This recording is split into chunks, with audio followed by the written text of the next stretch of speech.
కల్కి 2898 ఏడి. ఈ మూవీ చూసి ఇప్పటికీ 4 రోజులు అవుతుంది. కానీ దాని మ్యాజిక్‌లోనే ఇంకా ఉన్నా. సరే, ఈ వీడియోలో కల్కి యొక్క ఎక్స్‌పీరియన్స్, క్యాస్ట్ అండ్ రియాలిటీకి ఎంత దగ్గరలో ఉందో మాట్లాడుకుందాం. So let's begin our video.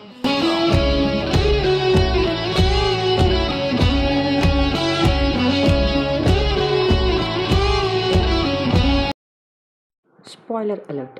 ఖచ్చితంగా ఈ వీడియో మొత్తం స్పాయిలర్స్తోనే నిండి ఉంటుంది. అందుకే మీరు మూవీ చూసారనుకుంటేనే ఈ వీడియో ఖచ్చితంగా చూడండి. You will enjoy. Number 1, starting. ఆ మహాభారతం యుద్ధం నుంచే మనకి ఆ పీక్ లెవెల్ వచ్చేస్తుంది ఖచ్చితంగా. Number 2, duration. మీరు గమనిస్తే భైరవ ఆల్మోస్ట్ 20 minutes తర్వాత వస్తాడు. అయినా ఆ ఇంపాక్ట్ మీద మన మీద అస్సలు ఉండదు. అండ్ ఇంటర్వెల్ వచ్చినప్పుడు అప్పుడు వచ్చిందేంటి అనిపిస్తుంది. అసలుకి movie run time 3 hours 1 minute. కానీ మన నాగి అతని రైటింగ్ అండ్ టేకింగ్తో అసలు ఏది ఆలోచించకుండా మూవీలో పడిపోయేటట్లు చేస్తాడు. ఇది డైరెక్షన్ అంటే. Number 3, characters. అసలు ఆ క్యారెక్టర్స్ వాళ్ళకి ఒక బ్యాక్ స్టోరీ ఉండడం పర్ఫెక్ట్ సింగ్తో పెట్టారు. భైరవ నుంచి చచ్చిపోయే కైరా వరకు వాళ్ళ మాటలు ఎంతో బాగుంటాయి. పూర్వం కడుపులో ఉన్న బిడ్డని చంపడానికి చూసిన ఆ అశ్వత్థామే ఇప్పుడు దేవుడు కాపాడడానికి చూస్తాడు. ఇది కదా రైటింగ్ అంటే. Number 4, VFX. వీడికి మనం ఓ 1 million బౌంటీ పెట్టద్దాం, ఏమంటారు? అప్పుడు కానీ వీడికి సిగ్గు రాదు. సరే, ఎక్కడ నేషనాలిటీ పోకుండా ఆ గ్రాఫిక్స్ కానీ డిఏజింగ్ లుక్ కోసం వాడిన విఎఫ్ఎక్స్ కానీ హైలైట్. అసలు డిఏజీ విఎఫ్ఎక్స్ అనేది చాలా కష్టం. కొంచెం అటు ఇటు అయినా గో ఇలా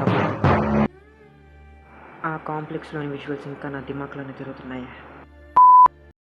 నెంబర్ 5, క్యామియోస్. ఫస్ట్ ఆఫ్ మనకి బోర్ కొట్టకుండా ఉండడానికి మెయిన్ కారణం క్యామియోస్. అసలు ఎప్పుడైనా ఆర్జీవిని క్యామియోగా పెడదాం అనుకుంటాడా?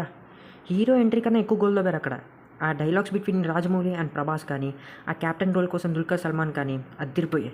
నిజంగా బుజ్జికి కీర్తి సురేష్ వాయిస్ మాత్రం క్యూట్గా ఉంది కదా. Number 6, actors.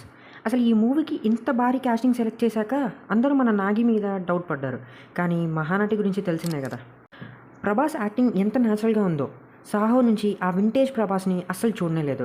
అతని డ్యాన్స్, కామెడీ మళ్ళీ ఈ మూవీలోనే పీక్స్. దీపిక, దిశా పటాని వాళ్ళ రోల్స్ వాళ్ళు అదరగొట్టారు. అయినా ఈ మధ్య డైరెక్టర్స్కి ఏంటో బిడ్డ మొయ్యాలంటే దీపిక గుర్తొస్తుంది. అమితాబ్ బచ్చన్ గారు కొంచెం ఓల్డ్ అయ్యాక అతనికి తగ్గ క్యారెక్టర్స్ ఇద్దరు టాలీవుడ్ డైరెక్టర్స్ మాత్రమే సూపర్గా ఇచ్చారు. First director RGV and next Nagi. ఆ 6 feet మ్యాన్ని 8 feet హీరోలో చూపించడం అనేది హైలైట్ అసలు. కమల్ హాసన్ సార్ అయితే ఓన్లీ ఓ 15 minutes ఉన్నారు. ఆయన యాక్టింగ్కి క్లాప్స్ కొట్టాల్సిందే. ఆ సుప్రీం విలన్ రోల్కి ఆయనే బాగా సూట్ అవుతారు. ఆయన ఫిలాసఫీ కూడా కొంచెం రిలేటబుల్గా ఉంటుంది. మ్యూజిక్. ఈ మూవీకి సనాని పెట్టేసరికి ఫస్ట్ కొంచెం భయమేసింది. ఫుల్ ఊరమాస్ బీజిఎమ్స్ కొట్టే సనాకి ఈ హిస్టారికల్ మూవీ ఎలా చేస్తాడో అని. బట్ ఆ బీజిఎం కానీ, ఇంటర్వెల్ అండ్ క్లైమాక్స్ మ్యూజిక్ కానీ పీక్స్ అసలు. ప్రభాస్ కాంప్లెక్స్లోకి వెళ్ళే ఆ సీన్లో క్లాస్ నుంచి మాస్కి ట్రాన్సిషన్ హైలైట్ అసలు.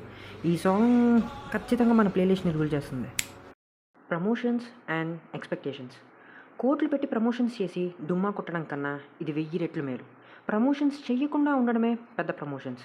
ఎక్స్పెక్టేషన్స్ ఓవర్ అవ్వకుండా వెళ్ళినందుకు మూవీ బ్లాస్ట్ అనిపించింది. ఇదే పెద్ద పాజిటివ్ విషయం ఈ మూవీకి. నెక్స్ట్ పాయింట్, కృష్ణుడు. ఏ క్యారెక్టర్కి ఎవరిని పెట్టినా పెట్టకపోయినా కృష్ణుడికి అలా ఫేస్ చూపించకుండా ఉండడం చేసింది 100 రెట్లు మంచిది. ఎందుకంటే ఆయన దేవుడు. ఎవరికి మనం ఊహించుకోలేం ఆ క్యారెక్టర్లో. ఆ టీవీ, హుందా, పవర్ ఎవరు మ్యాచ్ చేయలేరు. Director made a great decision. కృష్ణుని బ్లాక్గా చూపించారు. మళ్ళీ అర్జున్ దాస్ గ్రేస్ వాయిస్ వల్ల ఆ హై అనేది అలానే మెయింటైన్ అయ్యింది. ఈ మూవీ చూసి నార్త్ పీపుల్ రియాక్షన్ మీ లైక్, మేము నార్మల్గానే కృష్ణుడి భక్తులు, అలాంటిది నువ్వు మూవీలో ఎలివేషన్స్ అంటున్నావు, చూసుకోమల్లా రికార్డ్స్ బద్దలైపోతాయి. రియాలిటీ. కల్కి దేవుడు అమ్మగా ఆ సుమ్ 80ని సుమతిగా చూపించడం అనేది పీక్స్. డైరెక్టర్ సినిమాటిక్ లిబర్టీ తీసుకొని కొన్ని చేంజెస్ చేశాడు. It's quite interesting. ఫైనల్గా, హీరోల మీద ఫ్యాన్ వాష్ చేసుకునే మనకు మహాభారతంలోని క్యారెక్టర్స్ మీద ఫ్యాన్ వాష్ చేసుకునే పరిస్థితికి తెచ్చాడు ఈ నాగుపాము. మన హిస్టరీ మహాభారతం, దాంట్లోనే ఒక చిన్న శాంపుల్ ఇది. దీనికే ఇలా ఉంటే అసలు ఇంకా పూర్తి మూవీ తీస్తే ఆలోచిస్తేనే మైండ్ పోతుంది కదా. అండ్ ప్రభాస్ కల్కి కాకపోయినా ఎవరికి బాధ లేదు. ఎందుకంటే రావాల్సిన ఎలివేషన్, ఇంపాక్ట్, పవర్ ఆ క్లైమాక్స్తోనే వచ్చేసింది. ఈ జనరేషన్ వాళ్ళకి ఇలా అయినా మన హిస్టరీ గురించి తెలుస్తుంది. సో దీస్ ఆర్ ద సోది విషయాలు I brought in this video. కల్కి మూవీ యొక్క మీ ఎక్స్పీరియన్స్ కామెంట్ చేయండి అండ్ వీడియో నచ్చితే లైక్ షేర్ చేయండి అండ్ మన ఛానల్ని ఖచ్చితంగా సబ్స్క్రైబ్ చేసుకోండి. బాయ్. ఎన్ని యుగాలైనా ఎన్ని అవకాశాలు ఇచ్చినా మనిషి మారలేడు.